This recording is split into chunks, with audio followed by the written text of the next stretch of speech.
మిత్రులందరికీ నమస్కారం. ఈరోజు మనం గంగా ప్రయాణం చేస్తున్నాం బోట్లో. సాయంకాలం గంగా హారతి. మనతో పాటు రాణి ఆంటీ గారు ఉన్నారు, రాజమండ్రి నుంచి వచ్చారు. అలాగే నవ్య గారు డాక్టర్ కంప్లీట్ చేశారు, మెడిసిన్ రష్యాలో. వాళ్ళు చక్కగా ఈరోజు ఆ వారణాసిని అంతా కూడా ఎక్స్ప్లోర్ చేశారు. నమో ఘాట్కి వెళ్ళాం. మీకు ఎలా అనిపించింది నమో ఘాట్ ఎక్స్పీరియన్స్ ఈ రోజు వారణాసి గురించి? వారణాసి గురించి నేను ఎంత చెప్పినా తక్కువే అవుతుంది, చెప్పేంత దాన్ని కాదు. అది చూసి తరించాలి అందరూ. మీరు ఎన్నిసార్లు వచ్చారు ఇప్పుడు దాకా వారణాసి? ఇది 5 times అండి. మీరు ఫస్ట్ టైం కదా నవ్య గారు? మీరు ప్రపంచ దేశాల్లో అన్ని తిరిగి ఉంటారు. అక్కడ రష్యాకు మాస్కో అదంతా చూసుంటారు. వారణాసి ఎలా అనిపించింది? North India first time. చాలా మెమరబుల్, ఫర్గెటబుల్. చాలా బాగుందని చెప్తున్నారు.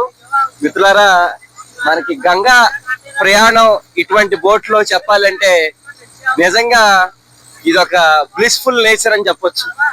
అనేక రకమైన ఘాట్లలో సంత మహాత్ములు కలుసుకుంటూ చిన్న చిన్న దేవాలయాల నుంచి పెద్ద పెద్ద పుణ్యక్షేత్రాలు, మహాక్షేత్రాలు ఇక్కడ ప్రతి ఘాట్లోనూ మనకు కనిపిస్తూ ఉంటాయి.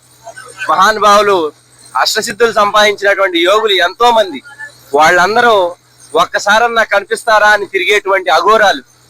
ఇది అద్భుతమైనటువంటి ఎక్స్పీరియన్స్ మనకి ఈ రోజు. ప్రత్యేకంగా మణికర్ణికా ఘాట్ వెళ్ళాం. ఈ రోజు మణికర్ణికా ఘాట్ లో మనకి స్వామి శివానంద అని ఒక ఆయన కనిపించారు. ఆయన లండన్ నుంచి.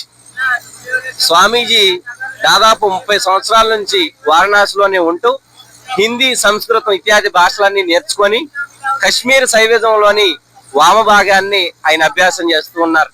పంచమకారాలు, మద్యం, మాంసం, మైథునం, ముద్ర, మీన అనేటువంటి పంచమకారాలతో ఆయన చేసేటువంటి సాధనలో ఆయన అద్వితీయమైనటువంటి స్థితిలో ఉన్నారు. చాలా ఆనందం కలిగింది.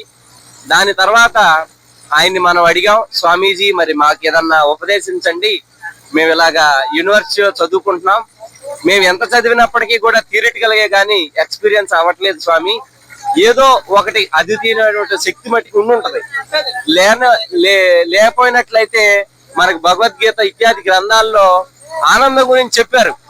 ఆ ఆనందాన్ని పొందటం ఎలా స్వామీజీ అని చెప్పగానే ఆయన మనకి ఒక దివ్యమైనటువంటి మార్గాన్ని ఉపదేశించారు. ఆ మార్గాన్ని మీ అందరికీ కూడా నేను బహిర్గతం చేద్దాం అనుకుంటున్నాను. ఈ రోజు ఒకటేనండి, మన చుట్టుపక్కల ఉన్నటువంటి ప్రతి ఒక్క వస్తువుని, వస్తువు అంటే చాలా మంది అనుకుంటారు పదార్థం అని. పదార్థం కాదు, ప్రతి ఒక్కటి పంచభూతాలు ఏదైతే మనకి ఆకాశం, వాయువు, అగ్ని, పృథ్వీ, జలం ఎలాగో అదే రకంగా సర్వ మనుషులు మతాలతో సంబంధం లేకుండా, కులాలతో సంబంధం లేకుండా, జంతువులు భేదాలు లేకోకుండా కృష్ణ పరమాత్మ భగవద్గీతలో చెప్తూ ఉంటారు, మనకి ఎటువంటి భేదం లేకుండా పండితాహ సమదర్శినాహ సునకాహ సుపాకేన పండితాహ సమదర్శన అని. సునకము తినేటువంటి వాడు, అలాగే బ్రహ్మజ్ఞాని కలిగి ఉన్నటువంటి వ్యక్తిని సమానంగా చూడినటువంటి వాడే స్థితప్రజ్ఞుడు. అటువంటి వాడికే భగవంతుడి యొక్క అనుగ్రహం ఉంటుంది. అప్పుడే శాంతి కలుగుతుంది. మనం బ్రాహ్మణుల్ని, వైశ్యుల్ని, శూద్రులని శూద్రుల్ని ఇలాగే కించపరచంగా చూడకూడదు. అందరిలోనూ కూడా ఆ భగవంతుడు, ఆ పరమాత్మ స్వరూపమే ఉన్నది. వాళ్ళ ఆ బుర్రలను బట్టి, వాళ్ళ మతులను బట్టి మతాల్ని పెట్టుకున్నారు. కానీ ప్రపంచమంతా కూడా ఒకటే మతం, మానవ మతం, వసుదైవ కుటుంబకం అని చెప్తా ఉంటాం మనం. అందుకే స్వామి వివేకానంద గారు 1893 చికాగోలో చెప్పిన మార్గంలో మహాసభలో ఆయన చెప్పారు ఒక మాట, మతాలు అనేకం, mother of all religion is Hinduism, but all religion leads to one ultimate realisation that which is the eternal bliss అంటాడు ఆయన. అంటే మతాలు అనేక ఉన్నప్పటికీ కూడా మతాలన్నీ కూడా ఒకే ఒక పరిపూర్ణ అద్వైత స్థితిని తీసుకెళ్తుంది. అది ఒక్కటే. కానీ ప్రజలు ఒకరు ఒక పేరుతోటి పిలుస్తా ఉంటారు. కాబట్టి ఎటువంటి భేదాలు లేకుండా అందరిలో ఉన్నటువంటి భగవంతుని మనం దర్శించుకొని కాశీ వచ్చినా, రామేశ్వరం వచ్చినా, ప్రయాగ వెళ్ళినా, హిమాలయాలు వెళ్ళినప్పటికీ కూడా భేదాలు లేకుండా ప్రతి ఒక్కరిని సమానంగా చూడటమే నిజమైనటువంటి హిందుత్వం, నిజమైనటువంటి భారతీయ తత్వం. కాబట్టి ఈ రోజు మనతో పాటు రాణి ఆంటీ గారు, ఆవిడ భగవద్గీత కూడా చాలా చక్కగా చెప్తారు. ఒక్క శ్లోకం మన కోసం చెప్తూ ఈ వీడియోని ముగిద్దాం. ఒక్క శ్లోకం చెప్పండి. ధర్మక్షేత్రే కురుక్షేత్రే సమవేతా యుచ్చవ మామక పాండవ చైవ కిమకుర్వత సంజయ. దాని అర్థం కూడా వివరించండి.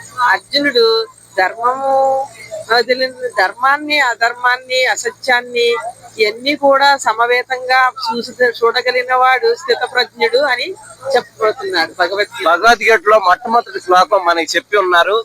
ధర్మక్షేత్రం అంటే ఏమిటి? ధర్మక్షేత్రం అంటే ఒక ప్రదేశం కాదు, మన శరీరమే ధర్మక్షేత్రం. మన శరీరం ఎటువంటి ధర్మక్షేత్రం అంట? అరిషట్ వర్గాలు, కామ క్రోధ లోభ మోహ మదమాశ్చర్యాలు అనేటువంటి అరిషట్ వర్గాలతో నిరంతరం సత్వగుణం పోరాడుతూ ఉంటుంది. కాబట్టి దాన్ని విజయంలోకి రావాలి అంటే గుణాతీత స్థితికి వెళ్ళాలి. రజోగుణం తమో గుణం సత్వగుణాన్ని తీసి నిర్గుణ స్థితికి వెళ్ళాలని భగవంతుడికి నమస్కారం చేసుకొని అటువంటి అద్వైత చైతన్య స్వరూపమైనటువంటి పరబ్రహ్మ తత్వాన్ని, అచలాతీత ఆనందాన్ని పొందాలని ప్రతి ఒక్కరికి కూడా నేను మనస్ఫూర్తిగా కోరుకుంటూ, ఈ రోజు ఈ గంగా ప్రయాణం మధురానుభూతులతో మన తెలుగు వాళ్ళతో నాకు మధురానందంగా ఉన్నది. మనం అందరం కూడా కలవటం ఈ రోజు చాలా సంతోషం అండి. ధన్యవాదాలు. అట్లాగే మన తేజ అన్నయ్య ఈ విషయాన్ని అంతా కూడా మనకు అందించారు. ఆయనకు కూడా నా మనస్ఫూర్తి అయినటువంటి కృతజ్ఞతలు తెలియజెప్తున్నాను. నమశివాయ. ఓం హర హర మహాదేవ. హర హర మహాదేవ. శంభో శంకర.